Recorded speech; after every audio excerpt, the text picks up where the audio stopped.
मुझे धमकियाँ देता है मारने की, तेज़ाब फेंकने की, और मेरी इज्जत का जनाजा तो इस बंदे ने पहले से ही निकाल के रख दिया है। अब मैं अपनी बच्चियों के साथ किस तरह गुजर बसर कर रही हूँ ये मेरा अल्लाह जानता है। इसने ऑन कैमरा ये बात की है, मैं इसकी टांगे काट दूंगा। छोटी वाली ने मुझे बताया कि मामा मैंने अपनी आंखों से देखा है कि आप ये बड़ी वाली जो है ना वॉशरूम गई है तो झांक रहा है। मेरी किसी भी दरख्वास्त पे कोई अमल नहीं हुआ, कोई कार्रवाई नहीं हुई। वो बंदा कहता है इसको शौक है नाचने का, इसको चस्के है, इसको पता नहीं क्या क्या ऐसे घटिया अल्फाज कहता है मेरे बारे में। अस्सलाम वालेकुम नाज़रीन, मैं हूँ मारिया और आप देख रहे हैं हमारा यूट्यूब चैनल। जी नाज़रीन, इस वक्त मेरे साथ मौजूद हैं हुस्ना भट्ट जो कि मशहूर स्टेज डांसर हैं। आपने सोशल मीडिया पे ये देखा होगा, काफ़ी सारी वीडियोस देखी होंगी इनके बारे में, जो कि आपने सुना होगा उस वीडियो में वो डिटेल्स देखी होंगी कि इनका जो हस्बैंड है अपनी सगी बेटियों पे जब वो वॉशरूम जाती हैं या जब ये खुद वॉशरूम जाती हैं उन पे गलत नज़र रखता है और उन पे एक इल्ज़ामात लगाता है, इन पे इल्ज़ामात लगाता है, जबकि 2 साल हो गए हैं इनकी खुला हो चुकी है। इनसे जानते हैं ये सारा वाक़या क्या है। अस्सलाम वालेकुम। वालेकुम अस्सलाम। कैसी हैं आप? अल्हम्दुलिल्लाह। मैं मुझे बताएं कि ये सारा वाक़या क्या है, क्या वो वाकई में सगा बाप है? जी बिल्कुल। या वो भेड़िया है? भेड़िया कहने के भी वो लायक नहीं है तो सका बाप। भेड़िया भी ऐसा नहीं करता, भेड़िए को भी पहचान होती है, पहचान होती है अपने रिश्तों की, अपने मालकान की। वो भी ऐसा नहीं सोचता। ये सका बाप है, कहने को बाप है, ये इसमें बाप नाम की तो कोई चीज़ ही नहीं है। क्या करता है? मैंने वो देखा, आपकी वो बेटी कह रही थी कि मैंने नोटिस किया और आप भी उसमें कह रही थी कि हाँ मुझे शक था, लेकिन जब मेरी बेटी ने मुझे बताया कि मामा मैंने देखा है जब आप ही वॉशरूम जाती हैं तो बाबा पीछे से वॉशरूम में देखते हैं। ये सारा वाकया क्या है, वो ऐसा क्यों करते हैं? क्या इतनी हवस है उनमें या क्या कोई बदला है, क्या कोई झगड़ा हुआ है? ये सारा वाकया क्या है? देखिए झगड़ा तो मेरे साथ है। मेरे साथ किस चीज़ का झगड़ा है आपके साथ? मैंने उससे खुला ले लिया हुआ है, इसके बावजूद भी वो मुझे इतना तंग करता है। मेरी इज्जत इतनी उसने उछाली हुई है, गले मोहल्ले तक तो वो और बात थी, अब मीडिया पे आके उसने इतनी इज्जत ख़राब की हुई है मेरे बारे में। तो आया मैं देखिए यही पूछना चाहती हूँ उस बंदे से, जब छोड़ दिया, अलग हो गए, तुम्हारी ज़िंदगी तुम इज़्ज़त के साथ जियो, जैसे मर्ज़ी जियो। मेरी ज़िंदगी है, मैं अपने बच्चों के लिए जी रही हूँ, मुझे इज़्ज़त के साथ कमाने दो, पालने दो। खर्चा बिल्कुल वो बंदा नहीं देता, ऊपर से टगे टगे की बातें करता है आके। मेरे लिए इतनी मुश्किलात पैदा की हुई है उस बंदे ने, बाप कहलाने के लायक। कितनी बेटियां हैं आपकी? मेरी 3 बेटी हैं। और वो बेटी को क्यों झांकता है वॉशरूम में? आपको भी झांकता है, बेटी को भी झांकता है, हालांकि वो तो सगी बेटियां हैं। बिल्कुल सगी बेटी हैं। बेटी तो रहमत है। बिल्कुल रहमत होती है कि मैम जब मेरी 1 बेटी 2 बेटी थी तो तब ये बंदा इतना है कि कहता था इसने तो बेटियां पैदा करनी है, इसने तो बेटियां पैदा करनी है, बस ये उसकी सोच होती थी। आप बेटियों को ऐसे झांकना, मैं तो कहती हूँ इतनी गलीज हरकत। मेरे साथ तो जो कुछ करता था वो मैं सहती आई, ये सोच के कि बेटियां। और ऐसे भी मैम जैसे हमारे माशरे में जब भी बहन बेटी की शादी होती है उसको यही कहा जाता है बेटी ये ऐसे, हर छोटी छोटी चीज़ को दरगुजर कुछ भी हो जाए तूने अपना घर बसाना है किसी तरह भी।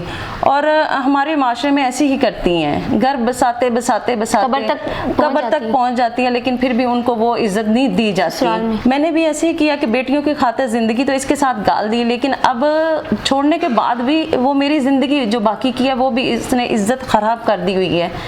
लास्ट टाइम जब मैंने खुला लिया इस बंदे से तो तब ये वाक़या हुआ था कि मुझे शक तो था कि कोई चीज़ ज़रूर है, चल रही है इसके दिमाग में। मैं उसको नोटिस करती थी। फिर मेरी बेटी ने मुझे बताया कि मामा ये बात है। मैंने कहा मेरा शक गलत नहीं है। अच्छा, बेटी ने क्या बताया? बेटी ने क्या देखा? बेटी ने ये देखा कि मैं जो नोटिस करती थी जब भी कोई वॉशरूम जाती थी ना तो कमरे से आउट हो जाता था बंदा, सिगरेट लगा लेनी, चक्कर लगाने। मैंने कहा पता नहीं क्या बात है। फिर मेरी बेटी ने, छोटी वाली ने मुझे बताया कि मामा मैंने अपनी आंखों से देखा है कि आप ही बड़ी वाली जो है ना वॉशरूम गई है तो झांक रहा है। तो मैम देखें, हर माँ जो है अपने बच्चों का तहफ़्फ़ुज़ करती है। मैं औरत होकर हर चीज़ इसकी बर्दाश्त करती आई, सहती आई। मुझे माँ की बारी आई तो फिर मैंने अपना माँ होने का हक़ अदा किया है। मैंने अपनी बेटियों को तहफ़्फ़ुज़ दिया है, मैंने इसका साया दूर कर दिया। आपने फिर खुला लेने की वजह ये थी? जी। अच्छा, उससे पहले भी और बहुत सारी वजूहात थी, लेकिन ये इस पे आके एंड हो गया था। मेरी बर्दाश्त ख़त्म हो गई थी कि इस बंदे को अब बर्दाश्त किया जाए घर में। बिल्कुल आप सही कह रही हैं, यहाँ पर आके एंड हो जाता है। जब ममता का सवाल आता है, जब माँ जागती है हर एक लड़की में, जब उसके बच्चे होते हैं तो यहाँ पे माँ को अपना फ़र्ज़ अदा करना पड़ता है, बिल्कुल अपनी बेटियों का तहफ़्फ़ुज़ करना पड़ता है। तो अब मुझे बताएं कि अब आप कहाँ पर रह रही हैं? क्योंकि आपने मुझे बताया कि वो आपको आके मोहल्ले में धमकियाँ देता है, जान की धमकियाँ देता है, और आपने अपना घर लॉक करके अब आप कहीं और रह रही हैं। तो मुझे बताएं कहाँ रह रही हैं? मैं इस वक्त अब यकीन करें बेरोज़गार होके और बेघर होके दर बदर अपने बच्चियों को लेके फिर रही हूँ। इस बंदे को इतना हया तक नहीं है कि मैं इस औरत की इज़्ज़त ख़राब नहीं कर रहा, मैं अपनी बेटियों की इज़्ज़त ख़राब कर रहा हूँ। उसको इतना भी हया नहीं है कि अब उसने जान तो छुड़ा ली है, मैं उसकी जान छोड़ दूँ। मुझे धमकियाँ देता है मारने की, तेज़ाब फेंकने की, और मेरी इज़्ज़त का जनाजा तो इस बंदे ने पहले से ही निकाल के रख दिया है। मैं इससे ये पूछती हूँ, इसको कौन हक देता है? आईन इजाज़त देता है, हमारा इस्लाम इजाज़त देता है, ये इंसानियत इजाज़त देती है कि वो किसी औरत की किरदार कशी करे, किसी माँ बहन को इतना जलील करे? इसको कौन हक देता है? अब मैं अपनी बच्चियों के साथ किस तरह गुजर बसर कर रही हूँ, ये मेरा अल्लाह जानता है। तो आपको पहले भी तो काफ़ी सारे यूट्यूबर्स ने आपकी स्टोरी की है कवर, आपकी आवाज़ आवाम तक पहुँचाई है, हुकूमत तक पहुँचाई है, किसी ने भी आपकी बात नहीं सुनी, आपका ये दुख दर्द नहीं देखा, किसी ने आपकी हेल्प नहीं की? नहीं, किसी ने आज तक किसी 1 रुपए की भी मेरी हेल्प नहीं की। और जो यूट्यूबर्स आते हैं उन्होंने भी नहीं की? नहीं, किसी ने नहीं की। अच्छा, आप देखिए, सबसे पहले रोना बंद करें, आप हमारी बहन हैं, ठीक है? हर माँ बेटी का, हर किसी का इज़्ज़त, उनका तहफ़्फ़ुज़ हमारे लिए सबसे बड़ा है। आप रोएंगी तो फिर अपनी बेटियों के लिए आप स्टैंड कैसे लेंगी? जब तक मेरी माँ कमज़ोर नहीं होती, माँ बहुत मजबूत होती है। मैं कमज़ोर नहीं हूँ, ये जितना आप तो बहुत ही ज़्यादा मजबूत हैं, आप तो हम सबसे ज़्यादा मजबूत हैं। आपने तो इतना बड़ा कदम लिया, इतना बड़ा स्टैंड लिया अपनी बेटियों के लिए। जी। अब मुझे ये बताएं कि उसने वो धमकियाँ किस किस्म की देता है? जान से मारने की धमकियाँ देता क्या है। कहता है वो? आप कहता है कि मैं तुम्हारी टांगे काट, अब देखिए एक इंटरव्यू इसका है, इसने ऑन कैमरा ये बात की है, मैं इसकी टांगे काट दूंगा। अच्छा, क्या रिश्ता है इसका मेरे साथ जो टांगे काटेगा? किस हक को लेके ये टांगे काटेगा मेरी? अच्छा, ये मेरे लिए नामहरम है, बिल्कुल गैर मर्द है, इसको क्या हक पहुँचता है? मैं अपने बच्चों को जिस तरह मर्जी कमा के पालूं, मैं उनको इज्जत के साथ माशरे में ले के बैठी हूँ। मेरी इज्जत है, मेरी बेटियों की इज्जत है। मेरी बड़ी बेटी ने FA कर लिया, छोटी ने मैट्रिक कर लिया है। आया मैं उनके लिए ही जी रही हूँ और उनके फ्यूचर के लिए ही कमा रही हूँ। वो बंदा कहता है इसको शौक है नाचने का, इसको चस्के है, इसको पता नहीं क्या क्या ऐसे घटिया अल्फाज कहता है मेरे बारे में। कहती हूँ मैं जो कुछ भी हूँ, जैसी भी हूँ तुम्हारी नज़र में, मैं माँ हूँ। औरत जिस तरह की तुम मुझे कहोगे मैं ठीक हूँ, मान लेती हूँ, जो मर्ज़ी मुझे माशरा के मैं सह लूँगी, लेकिन मैं अपनी बच्चियों के बारे में किसी से ये बात नहीं सुनूंगी। मैं उनको इज़्ज़त के साथ पाल रही हूँ और इज़्ज़त से उनकी शादियाँ करके उनके घर भेजूँगी। बिल्कुल ऐसे ही। मुझे बताएं कि अब वो मोहल्ले में आके धमकियाँ देते हैं, मोहल्ले वालों ने आपका साथ नहीं दिया? पी के शराब पी के आके दरवाजे, तो मोहल्ले वालों ने कुछ आपकी हेल्प नहीं की? मोहल्ले वाले कौन हेल्प करता है? सब देखते हैं, हाँ, बाद में कहते हैं नहीं वो गलत कर रहा है, ये कर रहा है, वो कर रहा है। पुलिस ने क्या कार्रवाई की है? मैंने तकरीबन कोई 7 महीने पहले की बात है, जब ये इशू ज़्यादा खड़ा हो गया था, तो तब मैंने थाना भगवानपुरा में हर तरह की एप्लीकेशन दी हुई है। अच्छा। कि मेरी जान को ख़तरा है, ये मेरे ऊपर तेज़ाब फेंकने की धमकी देता है, मुझे मारने की धमकी देता है, मेरी जान और माल की हिफाजत की जाए। और दूसरा, ये मेरे घर में क्यों ज़बरदस्ती घुसता है? ये देखे मेरी तो खुला हो चुकी है, 2 साल हो गए हैं मैम, लेकिन मेरी किसी भी दरख्वास्त पे कोई अमल नहीं हुआ, कोई कार्रवाई नहीं हुई। अच्छा, क्या वो उनको पैसे खिलाते हैं?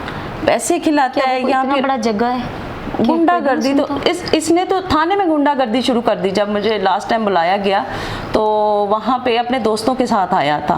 अच्छा। तो वहीं पे गाली गलोच और धमकियाँ थाने में दे रहा है ये बंदा। और जो इसके साथ आए हैं वो भी मुझे कह रहे हैं देखें बीबी आप ऐसे जलीलो ख्वार होंगी, आपकी तो सुनवाई कहीं नहीं होगी, आप इसके साथ किसी तरह कोई रास्ता निकाले रहने का। मैंने कहा आपके सामने ही है ना, मैं इस बंदे के साथ क्यों रहूं? हाँ, लड़ाई झगड़ा हर घर में होता है, सहती है औरत, लेकिन जो बंदा इज्जत का साझा नहीं है वो मेरा नहीं है। बिल्कुल नहीं है। इसमें थोड़ी सी शर्म लिहाज कर लेता तो शायद मैं इसके लिए कोई रास्ता निकालती। मेरे अलावा मेरी बेटियों का कोई नहीं है पालने वाला। अब आप आवाम को या हुकूमत को क्या कहना चाहेंगी? मैं यही कहना चाहती हूँ, मेरी बेटी हैं और मेरे सिवा उनका कोई नहीं है और मेरा अल्लाह के सिवा कोई नहीं है। तो जो मेरा भाई या माँ बहन बेटी जो भी मेरी कोई किसी तरह की भी हेल्प करना चाहती हैं तो प्लीज़ मेरी हेल्प करें। अभी मैं बेरोज़गार हूँ, मेरी बेटियाँ पढ़ रही हैं, मुझे उनके लिए भी आप अगर कुछ कर सकते हैं तो प्लीज़ खुदारा मेरी मदद करें। इंशाल्लाह ज़रूर। जी नाज़रीन, ये थी इनकी कहानी। अभी भी इनके पास आने के लिए किराए के पैसे नहीं थे। हमारा ये मकसद नहीं कि हम आपको बताएं कि इन्हें किराया हमने दिया है या इनकी हम हेल्प कर रहे हैं, बिल्कुल भी नहीं। अल्लाह माफ़ करे इस दिखावे से। बस मेरा ये पैगाम है कि इनकी मदद की जाए, और बाकी भी मेरे जैसे जो यूट्यूबर्स जाते हैं सिर्फ अपने फेम के लिए, डॉलर्स के लिए, व्यूज़ के लिए, तो खुदारा ये सब बंद करें, अपना फेम बंद करें, अपने डॉलर्स कमाने बंद करें, इन जैसे लोगों की मदद करें। जब आप ही नहीं मदद करेंगे तो और कोई भी नहीं मदद करेगा। बस हमारी अपील है ऐसी हुकूमत से, ऐसे पुलिस वालों से कि वो इनकी दरख्वास्त पे अमल करें, उस बंदे से इनकी जान छुड़वाएं और बाकी इनकी बेटियों की मदद की जाए ताकि अपनी बेटियों की अच्छे से अच्छे परवरिश कर सकें। शुक्रिया।